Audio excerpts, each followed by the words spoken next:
say wah, wah, wah, wah. You say wah, wah, wah. Wah, wah, wah. It's greetings in Timis area in the highlands of West Papua. And I would say also Abea, Abea. It's the same meaning, greetings. Magandang gabi sa inyong lahat.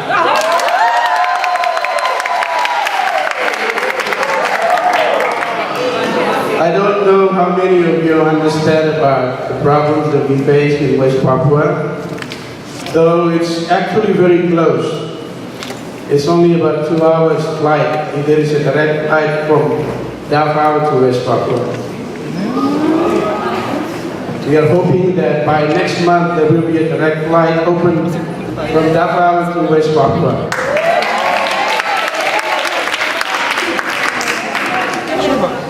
Papua is actually located in the island of New Guinea. It's in the north of, it's located in the north of Australia. So it's very close to Philippines. We actually have a very hard time for such a long time. It's almost 15 years now. Or 50 years, over 50 years now. Because of the unfinished dispute of the problem that we faced since 1969. And many of us, I believe, in each family in West Papua, we have lost members of our family. And that is why I was an angry man before. I lost my brother. He went missing since 1999.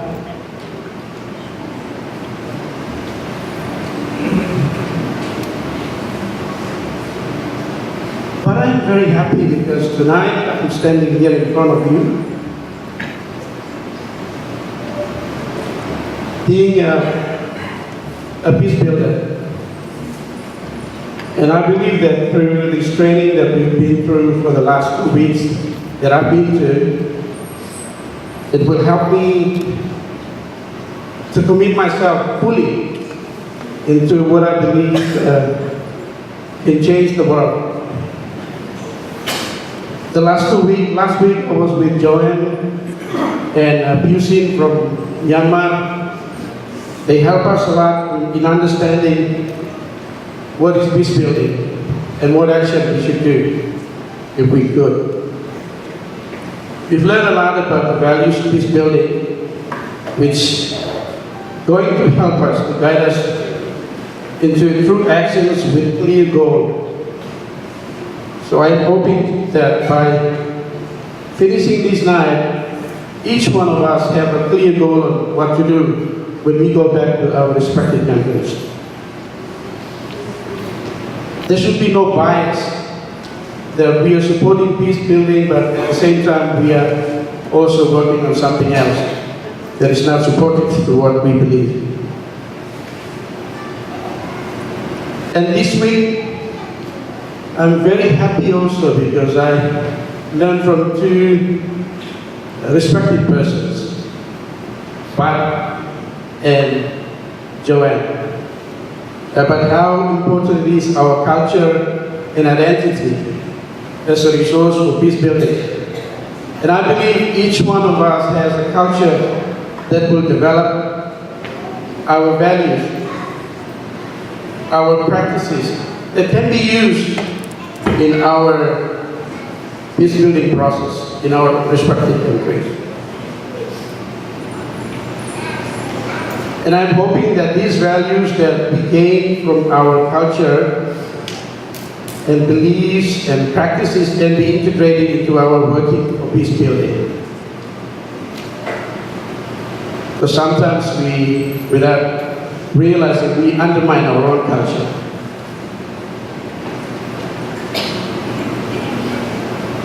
In this terms, I would like to also say my gratitude to MPI for giving me a chance to learn here, to enrich my knowledge and skills, and also for giving me a chance to meet such a wonderful person tonight, and for the last 2 weeks.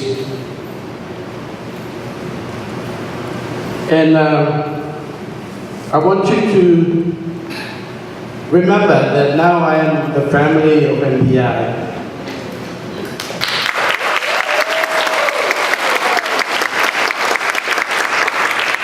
I would also like to thank you for being a great host and providing great facilitators, participants, classmates, good foods and accommodations, but also the courses handouts that we can use when we go back to our respective countries. Before I close my talk tonight, we have a saying from the elders that I've been working for the last almost 17 years now. They say to me, this is about the sincerity of human beings. The words they're saying is being translated into English. Some of you might confuse, but I hope it'll help you. They say, I am tribes of all nations, and tribes of all nations are me.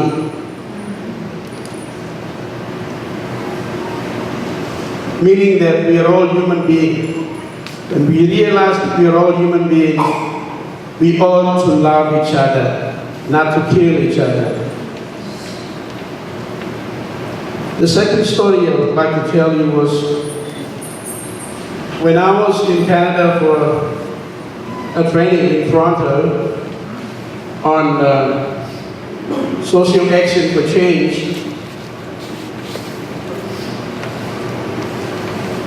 I was struck with the exposure of, with the coming of the grizzly bear spirit to myself. The grizzly bear is, I think, something that is very important in the Canadian Indian life. But I didn't realize really what's going on at the time when I was in Toronto, until we were taken to the place where we were gathering for this training for social action for change. The first night we arrived in this camp or in this compound, starting from the first day, every night when we would like to sleep, we heard cries. And I was shocked with that, because every night it's always like that. So I asked the host of the training, I asked my Australian friends, I think you should go and talk with the host of the training. What's really going on in this area? I would like to know what's really going on in this place. And then together with him, we met with the host of the training, and they told us about how the populations of the area where we held our training was assassinated, and none of them live today. And I got really shocked. But then, after 5 days, they took us to a local museum to show us how rich it is, the Canadian Indian culture and beliefs. So they showed us some, in the museum we saw some gods that the Canadian believe. So one of the gods was symbolized in a white mouse. And he symbolized as the messenger. So at that time, after we got back to the training center, I was asked to talk with the whole participants to explain about what we heard since the first night until the last night that we were about to depart from the area. But as I was talking,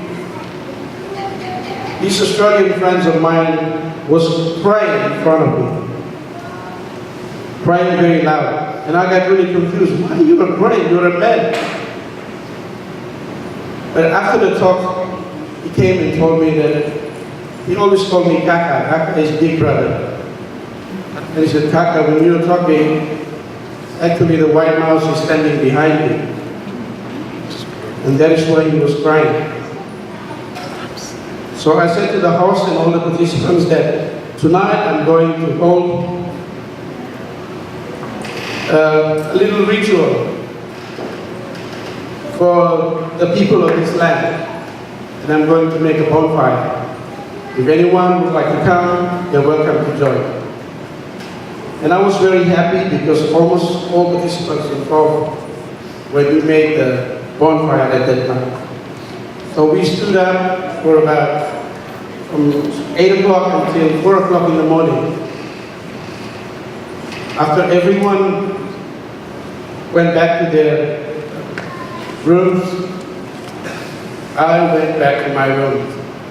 But since that time, I didn't hear any crying in that room anymore. Not only me, but everyone didn't hear any crying no more. But what we heard was the Indian drum beats and songs.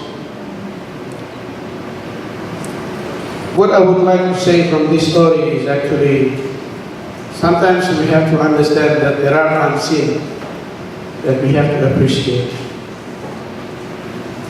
They are not there, but they are there. Maybe all of you sometimes wonder why I'm always carrying this bag with me. In our cultural night, I was wearing this. What we call this bag is Jawi. Jawi is playing a very important role in our life. This can be seen as the book of life. You can put good things in here, but you can also put bad things in here. So it depends on you whether you want to put the good things inside and bring home with you so that you can continue working on peace building, or you can put something else in here and going back and starting another fighting. Thank you very much.